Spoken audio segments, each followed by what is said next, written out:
j'ai la conscience tranquille.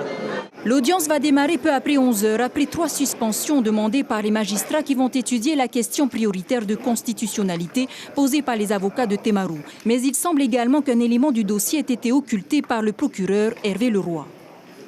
Rien ne l'oblige à transmettre sa pièce administrative, mais en tout cas, ce que nous pouvons vous dire en tant qu'avocat, c'est que rien ne lui interdit, à contrario, de transmettre ces éléments.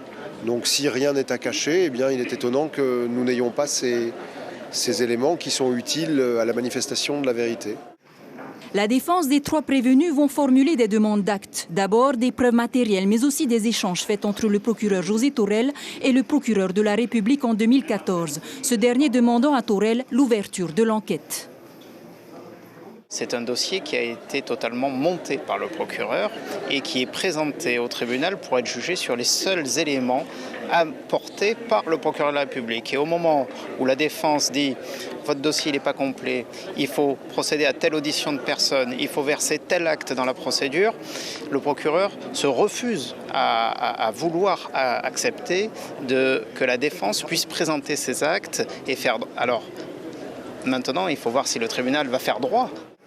Les défenses vont déposer des conclusions de nullité pour absence de confrontation entre leurs clients et les témoins ou accusateurs, mais aussi pour défaut de partialité, car il n'y a aucune plainte, aucun préjudice, sans parler d'une garde à vue injustifiée selon eux. Ce n'est pas à nous, finalement, les prévenus, d'apporter la preuve de notre innocence, c'est au parquet d'apporter la preuve de notre culpabilité.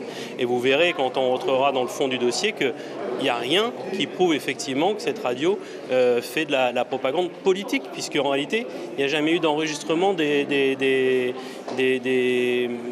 la radio en elle-même. Donc c'est vrai qu'on est dans une situation ubuesque où on vient nous parler de propagande politique sans être capable de nous dire quel jour, à quelle heure et comment, et selon quels termes on aurait fait de la propagande politique.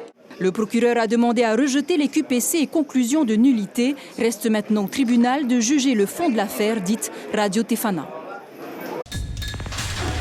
L'information en continu sur Polynésie la première, Internet et réseaux sociaux.